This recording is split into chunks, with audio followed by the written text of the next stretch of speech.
BFM Business, Intégral Bourse, jusqu'à 18h, le club de la bourse.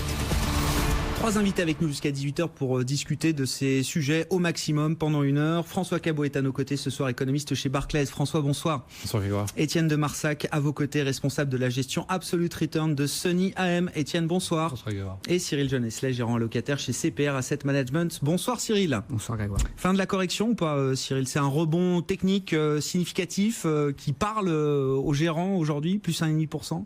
Enfin, faut bien voir, la semaine dernière, on a pris un petit -4, -5 en fonction des différents marchés qui étaient peut-être un petit peu excessifs.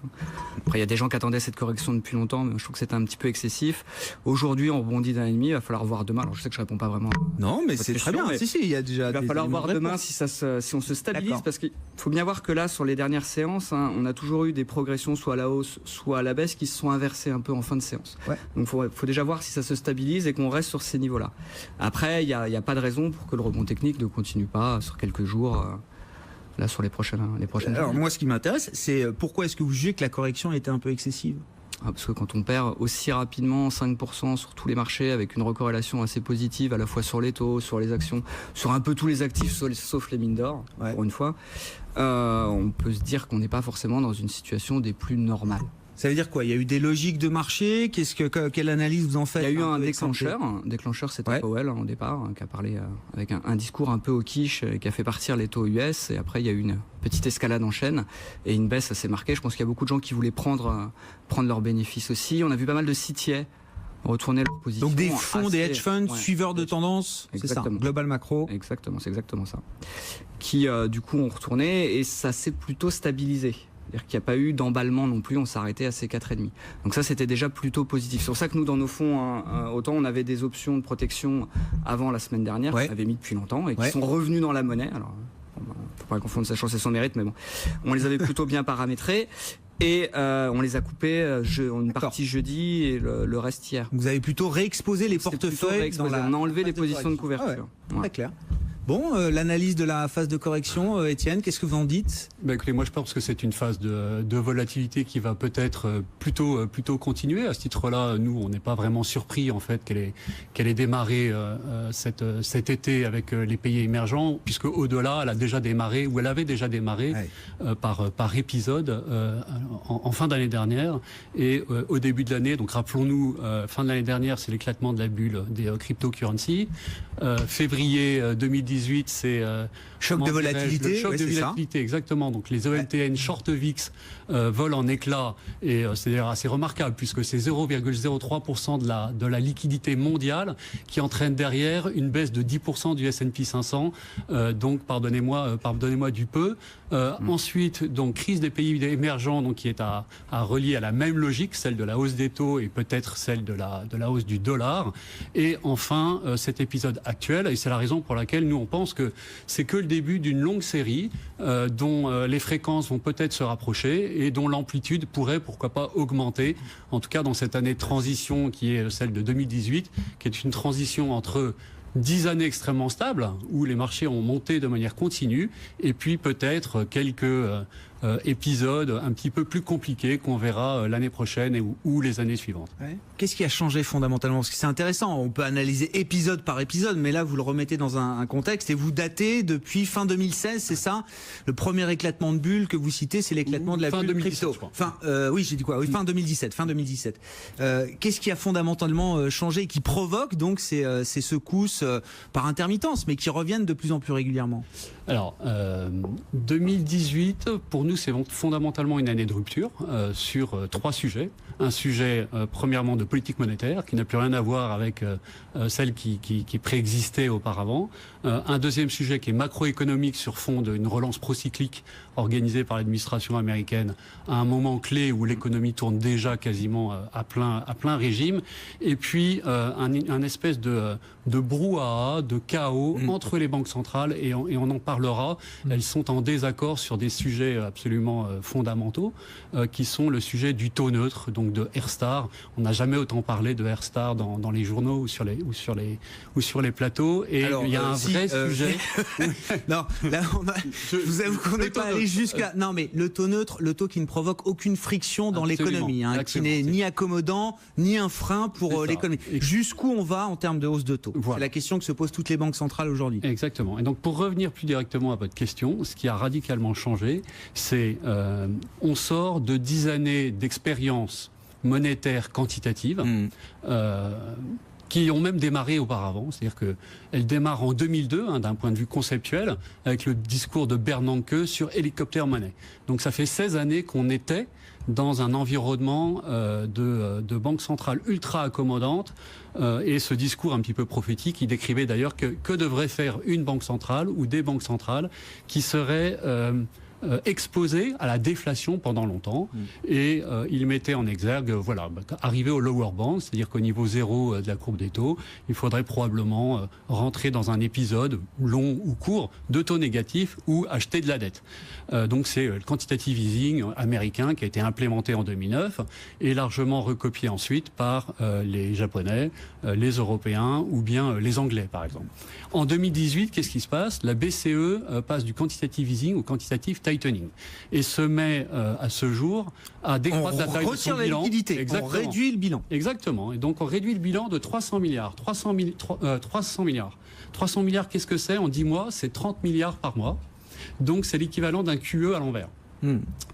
Donc ça ne peut pas être anecdotique pour les marchés financiers, et c'est cette espèce de tâche de fond, de background qui a complètement changé et qui fait que on est passé d'un univers de certitude, de consensus et de confort avec la liquidité, c'est ça, avec des parachutes, à un univers sans protection où en plus est en train de s'amonceler quantité de nuages négatifs. Et donc chaque décision doit être encore plus sous-pesée que jamais. C'est ça, décision d'investissement.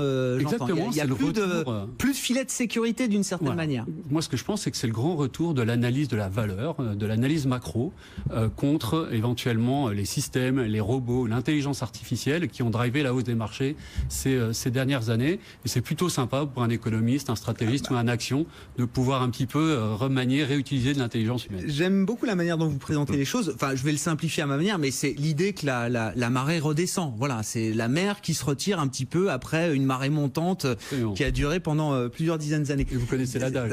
Oui, alors oui. Quand la mer redescend, on voit c'est là qu'on voit qui sont tenus. Exactement. Je sais pas, on a toujours attribué cet adage à Warren Buffett, mais je suis pas sûr que ce soit Warren Buffett. Je crois qu'il l'a piqué à quelqu'un d'autre, comme tout le monde. Non, mais ça veut dire, François Cabot, du point de vue de l'économie, c'est la fin de la crise économique. Et donc, on acte la fin de la crise économique, les banques centrales actent la fin de la crise économique, et donc c'est une période plus compliquée pour les marchés financiers?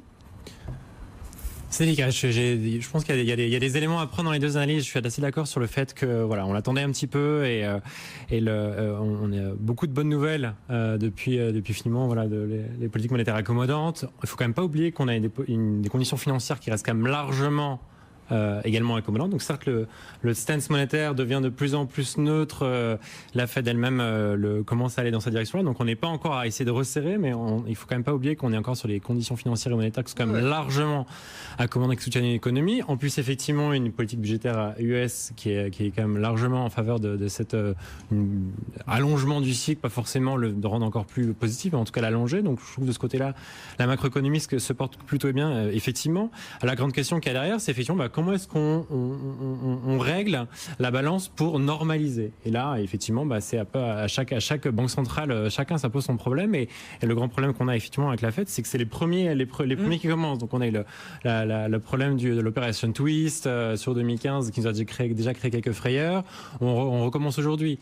En tout cas sur 2018, moi j'aurais plutôt à étendre sur 2019 en disant qu'effectivement, pour moi, c'est plutôt l'année de rupture plutôt sur 2019, dans la mesure où on est c'est vraiment là où on sera en territoire neutre, voire de resserrement de conditions monétaires et financières sur 2019. C'est là où on va vraiment voir l'impact d'une guerre commerciale qui a été aujourd'hui beaucoup dans ce qu'on en parle, mais en tout cas dans les faits, dans la macroéconomique, on la voit pas vraiment. Donc aujourd'hui, pour moi, c'est vraiment plus de la correction et le fondamental macro se tient bien et la véritable marée est plutôt sur 2019 avec effectivement les risques et la prudence qui est d'autant plus de mise. Le point bas de la marée descendante. Oui. Pour compléter le tour de table et avant de marquer une pause, Cyril, le marché est encore confortable avec l'idée de la liquidité qui circule aujourd'hui, parce que la semaine dernière, c'est vrai qu'avec la corrélation avec le niveau des taux américains était frappante. On a l'impression que Wall Street nous a dit 3,25, je peux plus justifier d'acheter du Amazon, d'acheter du Apple, du Netflix comme je le faisais depuis 10 ans. Ouais, mais après, si on regarde les résultats, là, il y a les grandes banques américaines qui ont commencé à publier leurs résultats. Ils sont juste excellents, avec des bénéfices qui sont exceptionnels. Voilà, on s'en en est même aujourd'hui à regarder la production industrielle aux États-Unis. Et si on regarde en glissement annuel, on a une production industrielle aux États-Unis qui est à 5,1. Ce qu'on n'avait pas vu depuis 2010, qui était déjà dans un niveau très haut pour les années 2000, c'était dans les niveaux les plus hauts. Donc c'est vrai qu'on a des chiffres macro qui se tiennent et qui se tiennent même très bien. Bon, c'est dû à un déficit budgétaire qui lui aussi se tient très bien. Mais oui, 2 fois plus important. C'est vrai qu'on est aujourd'hui sur une... C'est ça d'ailleurs qui est assez compliqué parce que nous on raisonne beaucoup en scénario de marché. On a 3 scénarios. Comme vous voyez souvent Arnaud Faller, il vous les a expliqués en long, en large, en travers. Mais on a un scénario de poursuite de la bonne dynamique mondiale, un scénario de crise politique en Europe et un scénario qu'on pourrait appeler de guerre commerciale. Donc, 3 scénarios, normalement ils sont disjoints. La difficulté qu'on a aujourd'hui, c'est que pour moi, depuis plus de 6 mois, depuis le mois de mai, un peu moins de 6 mois, on est vraiment dans les 2 derniers scénarios. On est vraiment dans une guerre commerciale qui est en train de monter, les 2 camps montent progressivement. On est vraiment dans une problématique politique avec des réponses au Brexit qu'on n'arrive pas à trouver. Alors on va de réunion de la dernière chance en réunion de la dernière chance. Au moins on sait que le 29 mars, il n'y aura plus de délai. Donc là, on est plutôt pas mal. Et à côté de ça, on voit les marchés financiers progresser. Donc c'est vrai qu'intellectuellement, il y a un biais cognitif qu'on n'arrive pas à avoir, c'est se dire on est dans une situation un petit peu compliquée qui aurait poussé les marchés normalement fortement à la baisse. Et c'était d'ailleurs. Et vous l'avez dit vous-même, on a 5% de croissance de la production industrielle aux États-Unis, des résultats mirifiques. Exactement. À côté de ça, on a une macro qui se tient tellement bien, des résultats qui sont tellement bons, ça se traduit tellement pas dans les chiffres. Et en plus, on veut pas rater la hausse. Même si on sait, on est tous intimement persuadés qu'on arrive plutôt proche de la fin de la hausse que du début, on est tous d'accord, la fin de la croissance américaine, 10 ans de progression de croissance, il y a un moment, il faut que ça s'arrête, on est tous d'accord, mais on n'a pas envie de se retirer trop tôt. Ouais, c'est ça, le piège que tout le monde veut éviter aujourd'hui, c'est ça, pas sortir trop tôt. On s'est fait avoir par le Brexit. Tout à l'heure, on disait qu'il y avait eu 10 années sans crise. Bon, c'est vrai, on a juste eu un Brexit, on a eu l'élection de Trump, on a eu les problèmes politiques en Italie, on a eu la Grèce, on a eu 2011, où il y avait une implosion. Oui, des chocs de marché, mais pas des crises au sens stricto sensu. C'est pas extrêmement loin, on n'est pas passé extrêmement loin des crises. Et pour les gens qui étaient sur les marchés, on l'a tous vécu, on l'a pas forcément extrêmement bien vécu. Mais il est vrai que si on était resté tout simplement long, donc fortement investi sur les marchés actions, c'était bien mieux que tous les mouvements qu'on a pu faire. Alors nous, on a réduit la vol, on a réduit les chocs, mais globalement, il fallait être positionné sur les marchés, préférence marché américain, préférence Nasdaq, et puis se laisser porter, ça marchait très bien. Bon. Et ça, c'est fini, cette logique-là. J'ai cette impression. On arrive au bout. Non, mais bien sûr, c'est du sentiment, mais on arrive peut-être au bout de cette logique. Exactement. Très bien, on marque une pause et on se retrouve dans un instant avec nos invités du Club de la Bourse. BFM Business, Intégral Bourse, jusqu'à 18h, le Club de la Bourse. Nos invités avec nous jusqu'à 18h, Cyril Jeunesse, CPR Asset Management, Étienne de Marsac, Sunny AM et François Cabot, économiste chez Barclays. François, on va détailler quelques-uns des enjeux européens du moment. Un mot de la France, c'est vous qui m'avez proposé vous couvrez la France d'ailleurs, je crois, chez Barclays, François. Vous m'avez proposé de dire un mot du remaniement politique en France, donc je suis ravi parce que je n'avais pas forcément mis ça sur la liste des top sujets pour Intégral Bourse. Mais oui, il y a peut-être quelque chose à dire quand même dans ce remaniement politique. Oui, non, moi je pense qu'effectivement il faut, au-delà du temps et des noms, je trouve qui sont sortis aujourd'hui et qui ont pris effectivement un peu de temps à sortir, je pense que c'est quand même important d'avoir en tête voilà, 3 choses. Le plus important, c'est l'unicité et l'unique voix et le vote du Parlement. Donc la majorité reste en elle-même. Donc au-delà de ce remaniement pour toutes ces raisons d'être.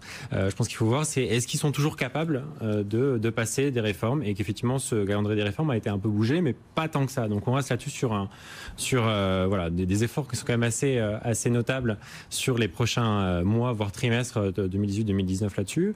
Et après, au-delà de ça, sur le remaniement, c'est vraiment l'idée d'avoir une ligne politique unique, donc qui est dictée par président/Premier ministre, et sur lequel l'expérience précédente, en tout cas la première année du gouvernement Macron, ça a été qu'il n'y avait pas de dissension par rapport à ça. Et ça, c'était quand même quelque chose de relativement nouveau par rapport au gouvernement précédent.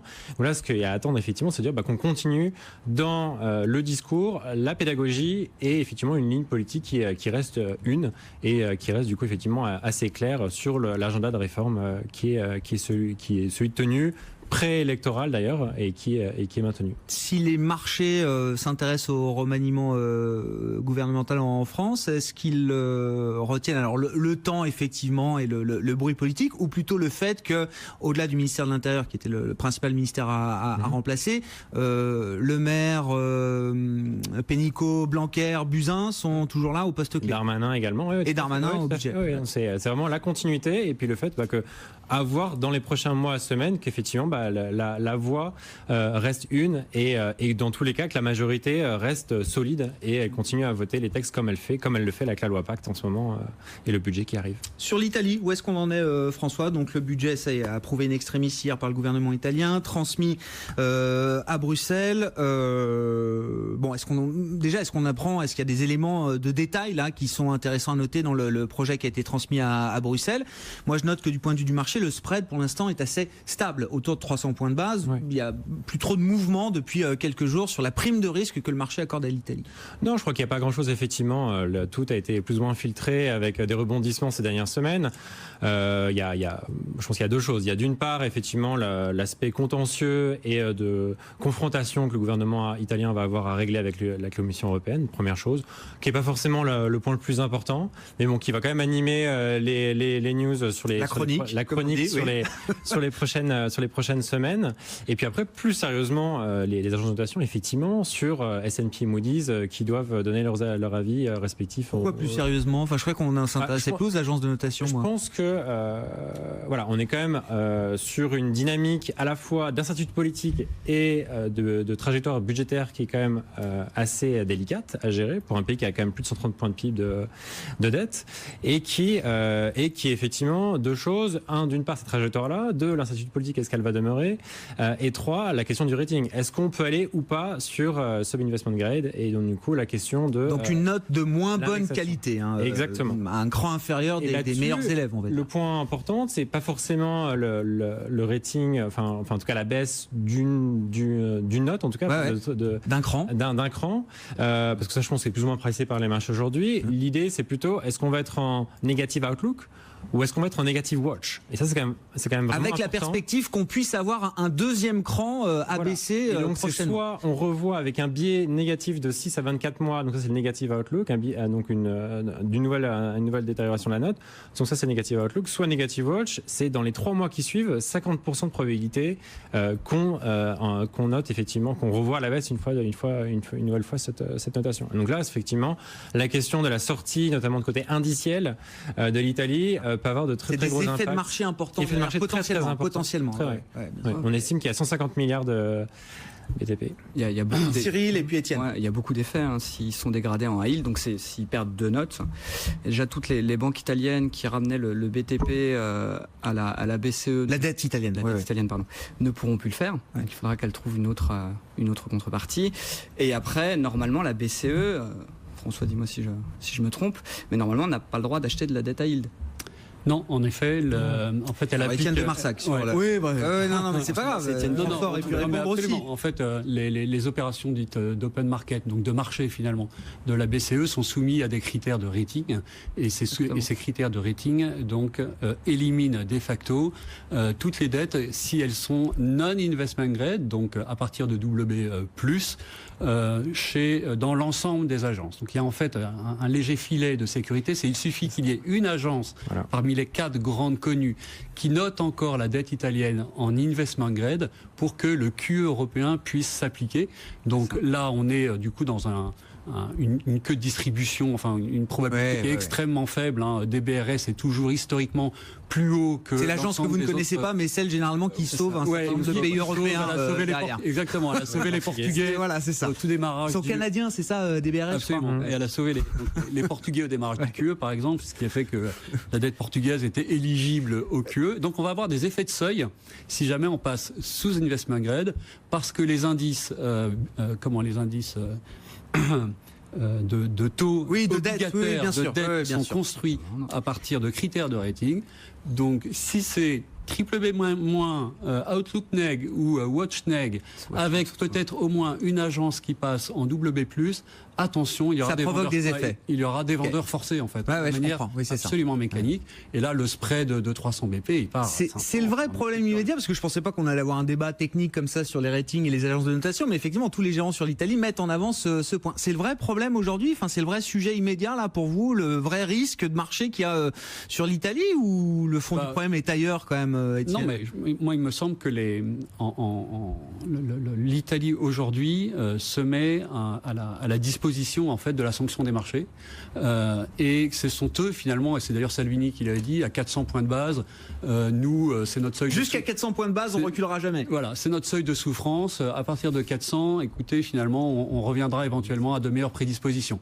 Donc, c'est pas tellement en fait une conversation de gérants, c'est même le politique italien qui a décidé de se soumettre au jugement des marchés financiers. Ouais. Après, on peut parler de la crise avec un angle légèrement différent. C'est-à-dire que moi, je trouve que la crise italienne ce début de crise italienne a été très très mal géré par l'Union et également par certains hommes politiques, notamment la France, en poussant immédiatement des cris et en faisant du bruit, alors que finalement les partis contestataires ou populistes se nourrissent du bruit. Donc sans bruit, ils deviennent invisibles. Plus ils font du bruit... Erreur tactique, vous dites, dans la négociation, la manière dont... C'est même un piège qui a été tendu à l'Union, dans lequel tout le monde est tombé, en particulier Moscovici ou bien... Monsieur le maire. On oublie, quand Moscovici tense un petit peu les Italiens, il oublie qu'il a été responsable d'un budget qui était en déficit de 4% entre 2012 et 2014. Quand la France tense l'Italie, elle oublie que son déficit pour l'année prochaine, il sera de 2,8 ou 2,9, c'est-à-dire au-dessus du déficit. C'était pas à nous de le faire. Exactement. Il y a un problème peut-être de contenance. De stance à avoir, un petit peu de réserve, et c'est peut-être un peu une opportunité qui est gâchée ou qui a été loupée. C'est-à-dire, appuyons-nous sur ce besoin qu'ont les Italiens, qui me semble être un besoin légitime de relancer la croissance, parce que la croissance, c'est le problème de l'Italie. C'est un pays qui ne croit pas, quels que soient les cycles. C'est même l'une des pires performances de l'OCDE depuis 10 ans, c'est zéro de croissance à peu près. Appuyons-nous sur ce besoin de relance des Italiens pour, en concession, leur demander des réformes structurelles. Et il y a quantité de réformes qu'ils peuvent enclencher, notamment sur la perception de l'impôt. C'est un des pays, en termes de perception d'impôt, notamment de la TVA, qui a les pires résultats de la zone euro. L'efficacité de la TVA en Italie se situe derrière celle de la Grèce. Donc il se classe dernier dans la collecte de cette taxe. Donc il y a plein de réserves finalement de réformes qui peuvent être faites. Appuyons-nous sur ce désir qui est peut-être légitime pour négocier non pas des dépenses mais des réformes. Bon, mais ça veut dire qu'il y a... Alors, non mais... Il y a une manière de faire qui vous semble acceptable pour toutes les parties, et y compris pour les marchés financiers, parce que vous dites l'Italie se soumet au jugement des marchés financiers. C'est un sacré risque qu'ils prennent quand même en faisant ça, Étienne. Mais il y a un chemin de compromis possible là, vous dites, entre Bruxelles et Rome. Alors, je pense que Bruxelles n'a pas d'autre solution que de trouver un accord. On verra quel en est le contenu, mais je pense qu'un compromis sera trouvé. Ensuite, on est un petit peu dans un jeu d'hypocrite, c'est-à-dire que les budgets, je ne vais pas dire qu'ils sont faits pour être dépassés, mais sont régulièrement dépassés dans la zone euro.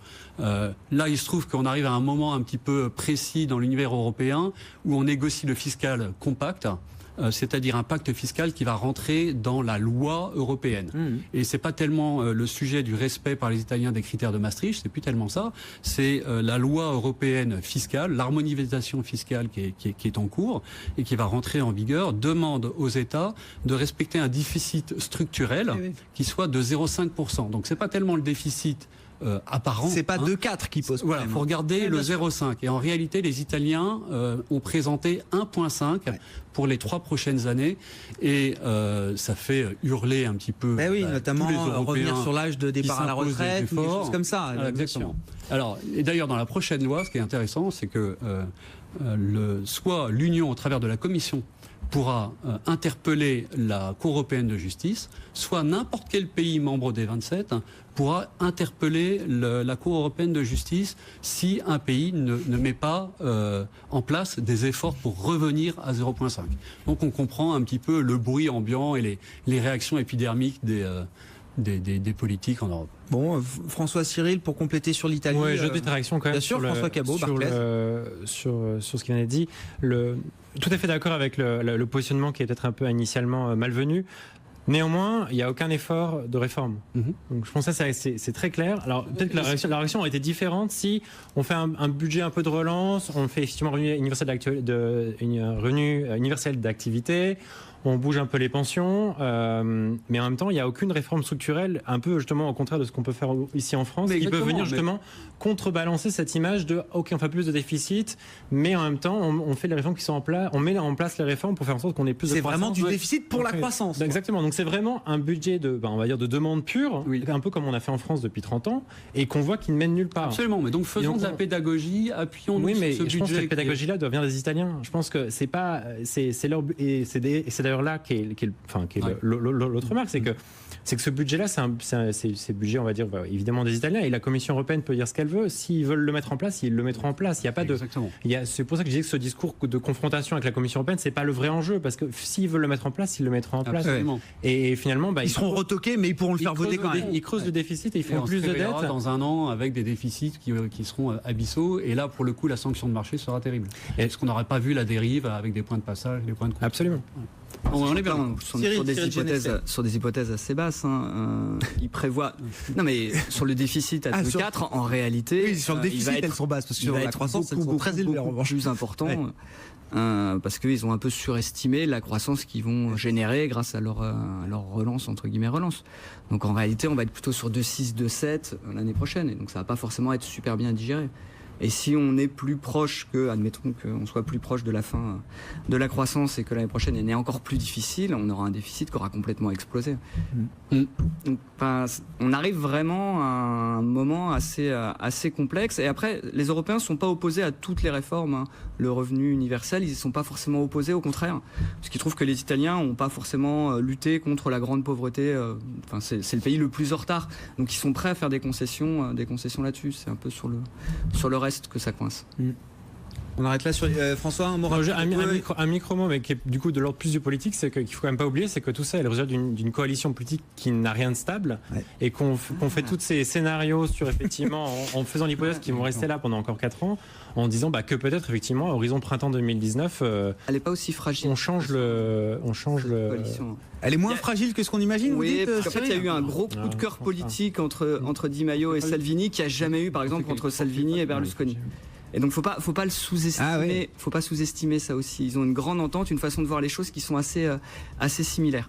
Ouais, dans les derniers sondages, effectivement, la coalition, elle réunit plutôt 60% des suffrages et il y a à peu près 40% d'indécis. Donc on voit que le moment un petit peu de cette coalition est assez favorable. Il y a une tentation qui est grande de transformer les prochaines élections européennes en référendum pour ou contre la sortie de l'euro. Si la coalition fait 60 ou 70%, je pense qu'ils se sentiront le mandat, on va dire, de le faire ou d'implémenter quelque chose de beaucoup plus brutal. Un dernier point, on se focalise sur l'Italie. Pendant ce temps-là, l'Espagne a présenté un projet qui est rempli de déficits, très expansionniste, et on ferait bien également de regarder de ce côté-là. Et moi, je vous citerai en exemple le Portugal, qui vise un déficit sur PIB quasi nul l'an prochain, plus de 2% de croissance et un taux de chômage quasi à 6%.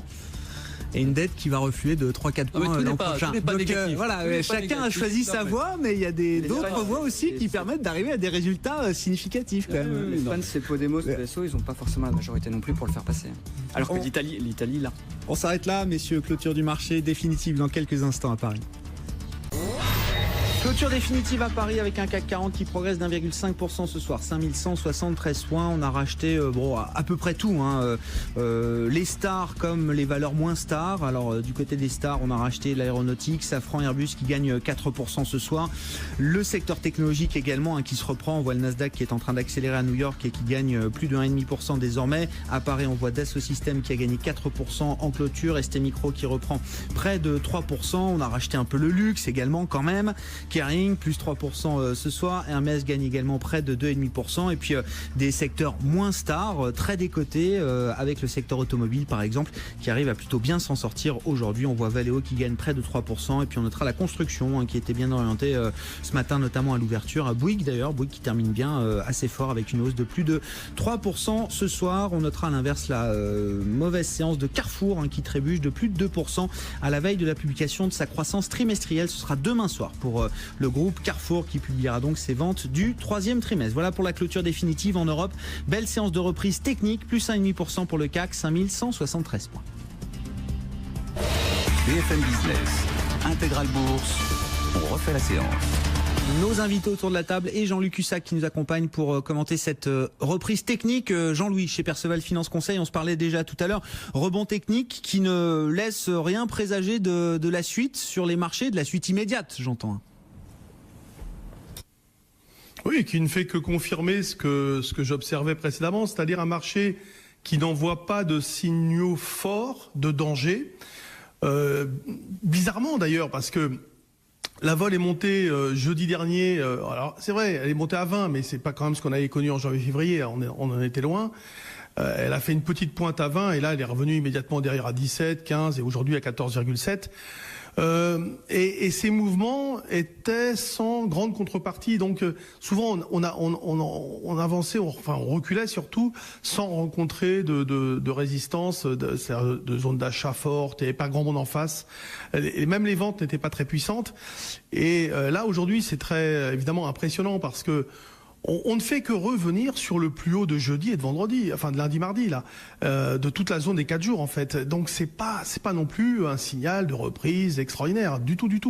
Mais c'est impressionnant parce qu'on est parti de 5090 ce matin, 80-90, et puis on a gagné 1,88% avec, comme vous l'avez signalé, des valeurs qui se reprennent sensiblement. Notamment des valeurs du CAC 40 et avec des paniers d'arbitrage extrêmement importants parce que les plus forts volumes sont sur les pondérations, les plus grosses pondérations du marché. Il y a Safran qui était venu se glisser, mais c'est aussi une belle pondée quand même, mais elle doit être à 3 et quelques, mais ça c'est parce que son moteur va se vendre. Et voilà, pour le reste, hors CAC, c'est point de salut. Il y a, sur les mid-small, il y a rien, il n'y a pas de relais, il n'y a pas d'intérêt.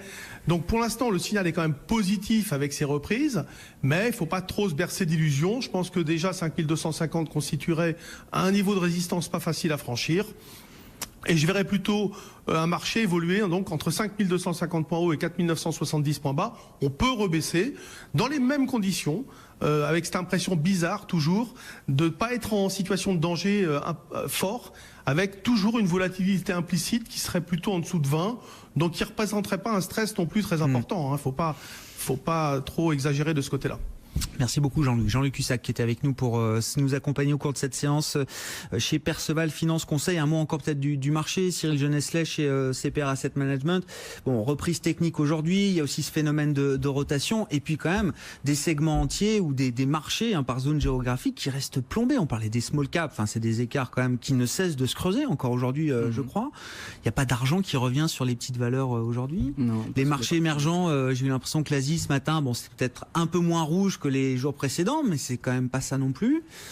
Les marchés, les marchés émergents, c'est un petit peu différent. Eux, ils souffrent à plein de la guerre commerciale qui est en train de se monter. Oui, mais toujours. Enfin, je veux dire, ça ne s'arrête pas. C'est l'hémorragie permanente. Parce que la guerre commerciale ne s'arrête pas, et que les devises sont toujours frappées. Et qui aujourd'hui aura envie de revenir de façon extrêmement marquée sur. Alors moi, j'ai raté le Brésil, mais sur le Brésil, la Turquie, sur l'Argentine, sur des pays comme ça qui peuvent servir jusqu'à quoi, c'est 60% en taux directeur Voilà, ouais, c'est ça. Non, mais c'est-à-dire que voilà, même les primes de risque, même les niveaux de valo, même la chute des devises, c'est pas encore suffisant pour que les investisseurs se disent. La guerre commerciale n'est pas terminée, qu'on a deux camps qui sont en train de construire leur position, d'asseoir leurs alliés, et qu'un jour ils vont aller à la confrontation. Et quand ils vont aller à la confrontation vraiment directe, ça risque d'être un petit peu compliqué. Il n'y a pas un scénario d'apaisement, vous paraît, entre Chine et États-Unis, hein, j'entends. Non, c'est pas l'idée d'un scénario d'apaisement, c'est quelque chose qui est pas. Alors, ça fait pas partie des scénarios sur lesquels vous travaillez chez CPR. Si, ça nous arrive de travailler sur des idées farfelues aussi. Et alors, on a regardé un petit peu l'opinion américaine, ce qu'ils pensaient un petit peu du commerce avec la Chine. Ce qui est bien, c'est qu'aux États-Unis, ils font des sondages un petit peu sur tout.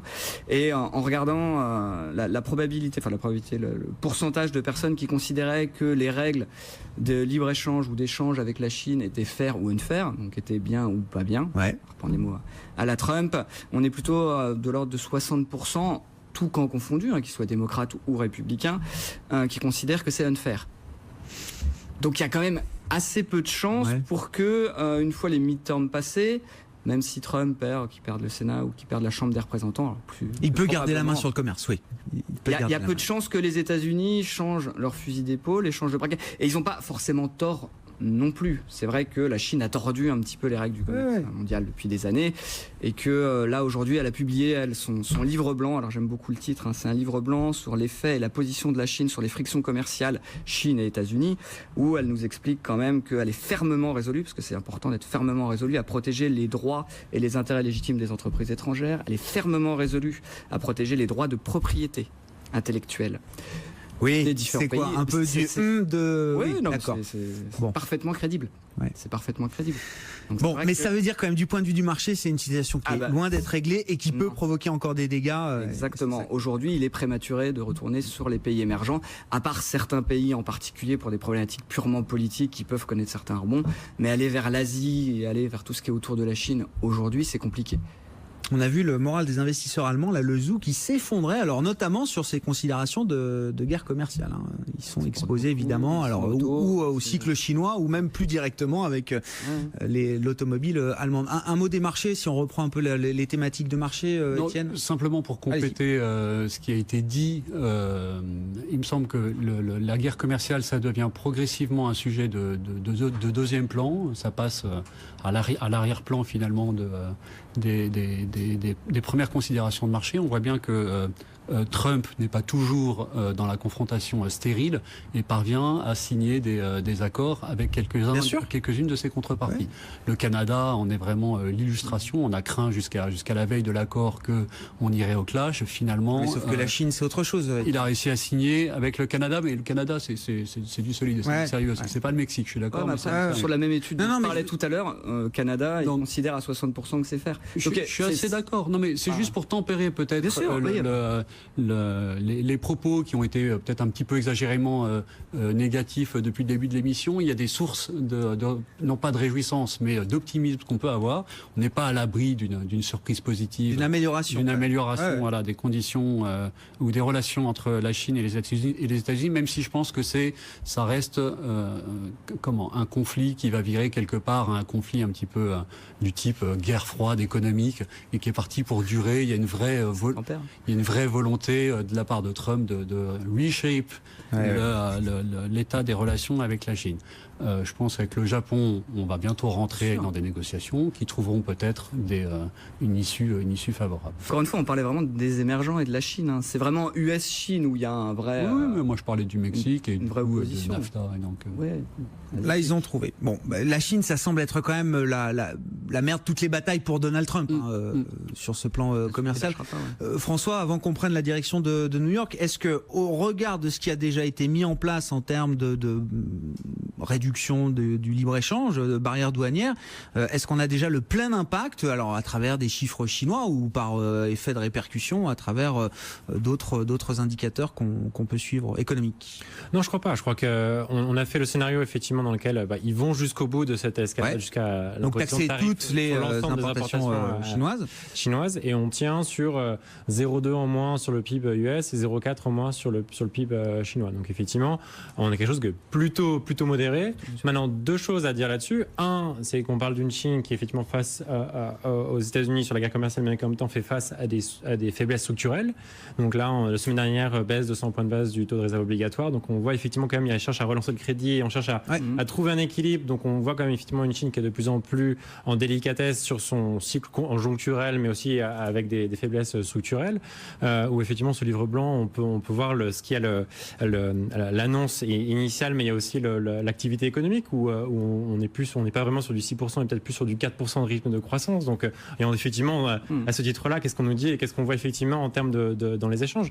Donc, ça, premier point. Et deuxième point, sur effectivement l'effet confiance. Je pense qu'on n'a pas vraiment encore eu vraiment un tour complet sur peut-être un petit bout sur la correction de marché qu'on a eu là, mais je trouve effectivement on est resté relativement, en tout cas raisonnable sur ce qu'on pourrait avoir si effectivement on continue l'escalade encore plus loin. Je rappelle, en début d'année, c'était quand même le risque majeur. On a taxé acier aluminium, 50 milliards, 200 milliards. Enfin, à 50 milliards, on disait non mais 200 milliards, ça n'ira. Puis 200 milliards, on l'a digéré aussi. Oui, mais on était à l'époque dans un cycle de hausse de taux de la part des Chinois, alors que là, ils nous ont montré qu'ils étaient réactifs et qu'ils étaient capables de complètement changer en fait leur cycle ou changer leur réaction face au cycle.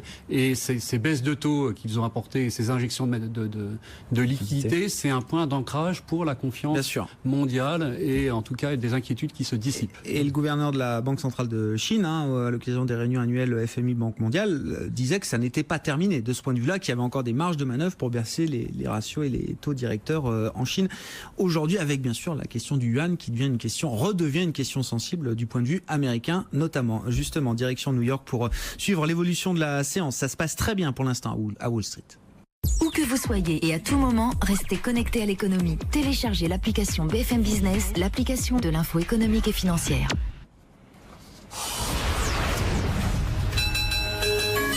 Rapide coup d'œil, Sabrina, en duplex depuis le Nasdaq. Oui, le rebond est en train même de s'intensifier un peu sur le marché américain.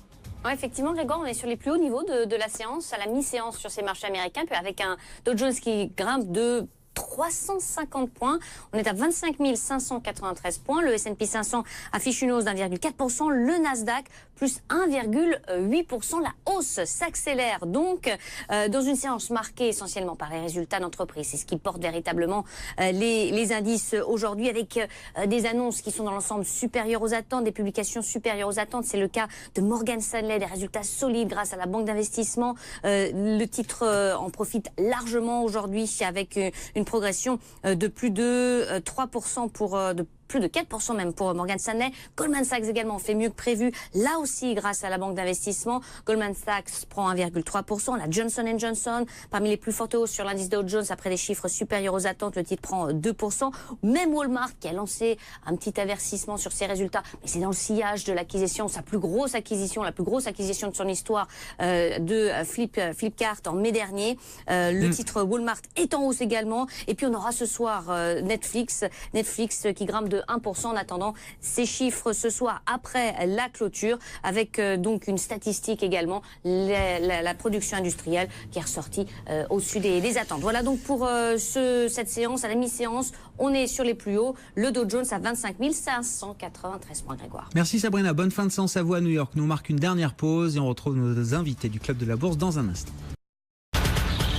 BFM Business, Intégrale Bourse, jusqu'à 18h, le Club de la Bourse. Dernier quart d'heure du Club de la Bourse avec nos invités en plateau. Cyril Jeunesse-Lay, gérant allocataire chez CPR Asset Management. Étienne de Marsac, gérant Absolute Return, responsable de la gestion Absolute Return chez Sony AM. Et François Cabot, économiste chez Barclays. Est-ce qu'on peut dire un mot peut-être de l'affaire Khashoggi? Alors avec les éléments, enfin on a assez peu d'éléments de certitude, si ce n'est que Mike Pompeo fait la tournée sur place. Il s'est affiché tout à l'heure aux côtés du prince saoudien MBS, avec un grand sourire pour rappeler que les liens sont forts et très anciens entre les deux pays. Mais on a vu quand même tout de suite une tension de marché s'exprimer, notamment à travers les cours du pétrole. La tension a rebaissé d'un cran, mais est-ce qu'on a là d'ailleurs, je sais pas, une sorte de régulateur assez immédiat des tensions qu'on pourrait avoir entre Washington et Riyad, François Cabot, avec le pétrole? Peut-être d'une certaine façon, c'est vrai qu'on a tendance à mettre beaucoup l'emphase sur le commerce mondial, enfin en tout cas la guerre commerciale comme risque principal sur les perspectives. C'est probablement pas tort, mais on a peut-être tendance à un peu à oublier effectivement ce risque côté du prix du pétrole et derrière sur l'inflation et pouvoir d'achat, avec l'idée que sur un baril à $100 pendant 6 mois, on a évalué qu'on avait une réduction du PIB mondial de 0,6. Donc c'est quand même pas rien effectivement en termes d'impact là-dessus. Donc effectivement à suivre, mais ça peut être un autorégulateur effectivement assez naturel sur les perspectives économiques. Oui, non mais voilà. Bon, comment, je sais pas, vous avez regardé un peu cette affaire. Enfin, visiblement, les marchés s'y sont intéressés. On comprend qu'on va nous raconter une histoire qui permettrait à tout le monde d'en sortir sans trop de dégâts, si je résume les choses simplement. Ouais, Cyril, on espère. Après, voilà, il faut regarder l'évolution du prix du pétrole et il faut surtout regarder l'évolution un peu court moyen terme, c'est exactement ce que disait François. Si là on passe et qu'on tangente les 100 et que ça retombe après sur les niveaux de 80-60, au final l'impact il sera assez faible. Ce qu'il faut bien voir, c'est que toute la hausse qu'on a eue là depuis au cours de l'été aux États-Unis, et c'est pour ça d'ailleurs que l'inflation n'a pas redémarré de façon extrêmement marquée aux États-Unis, elle n'a pas été répercutée dans les prix à la pompe. C'est-à-dire qu'ils ont sûrement mangé sur leur marge pour ne pas augmenter les prix, donc il n'y a pas eu d'inflation. Si on a une hausse qui va rester et qui va s'inscrire dans la durée du prix du pétrole, en dépit du fait que les États-Unis produisent leur propre pétrole, et que ça les impacte aussi, évidemment ils seront obligés de le répercuter, et là on peut avoir un choc sur l'inflation, ce qui peut changer un petit peu la donne. Qui dit choc sur l'inflation, dit remonter des taux plus rapides, dit... Oui, d'accord, même si c'est le pétrole. Parce que les banques centrales nous disent toujours qu'elles lisent à travers. Mais non, en fait, non. Quand le choc pétrolier est là, le marché regarde ça de manière un peu différente. Je pense aussi. Que la théorie. Ok, très bien. D'autant plus que les break-even d'inflation, que les break-even d'inflation n'ont pas bougé. C'est-à-dire que la hausse des taux qui s'est produite depuis le début de l'année, c'est une hausse des taux réels à anticipation d'inflation quasiment inchangée. Donc c'est évident que si le pétrole passe à 200, c'est plus tout à fait la même histoire et on verra le 10 ans US largement au-dessus des 4%. Sur l'affaire en question, juste un mot, d'un point de vue de Trump et d'un point de vue des marchés, on a un tabou qui a été brisé, c'est que normalement, on n'utilise pas le pétrole comme une arme. Et c'est ce que vient de faire l'Arabie Saoudite, ou en tout cas Mais c'est ça qui a calmé tout le monde très vite, j'ai l'impression. Ça calme tout le monde, mais également, ça peut être un motif d'incertitude si ça dure. On n'a pas le temps de parler du Brexit, Étienne. Non, mais vous reviendrez, on en reparlera, parce que ça va pas s'arrêter demain, visiblement. C'est pas prêt de s'arrêter. Non, mais vous rassurer, personne n'y comprend. Non, mais la certitude, c'est que oui, c'est pas réglé demain, ça, a priori. Non, c'est absolument impossible. Et peut-être même que ça ne sera pas réglé pour le 29 mars. C'est un peu l'idée que vous vouliez défendre. Et c'est pas parce qu'un deal est signé que c'est un bon deal pour les deux parties. Il faudra regarder le contenu. Si ça se trouve, il n'y aura rien dedans. Et pour l'instant, c'est ce qu'on croit. Déjà, essayons de signer un deal, même si c'est très politique et très peu fourni en détail, ce sera déjà pas mal. On verra où on en est dans quelques jours, quelques semaines sur le Brexit et on en reparlera sans doute avec vous trois. Merci beaucoup messieurs d'avoir été les invités du Club de la Bourse ce soir. François Cabot, économiste de Barclays, Étienne de Marsac, gérant chez Sony AM et Cyril Geneslet, gérant allocataire chez CPR Asset Management. Bientôt 18h. On se retrouve demain évidemment dès 15h30 pour la suite d'Intégral Bourse. Rebond technique quand même, une des plus belles séances de rebond pour le CAC 40 depuis plusieurs mois. La plus belle séance, la plus forte hausse depuis le mois d'avril dernier, plus 1,5% seulement sur le CAC 40. Je pensais pas qu'on avait eu aussi peu de belles séances depuis le mois d'avril. Plus 1,5% donc pour le CAC 40 à 5173 points. À demain 15h30 pour la suite. BFM Business, Intégral Bourse, jusqu'à 18h, la bourse en temps réel.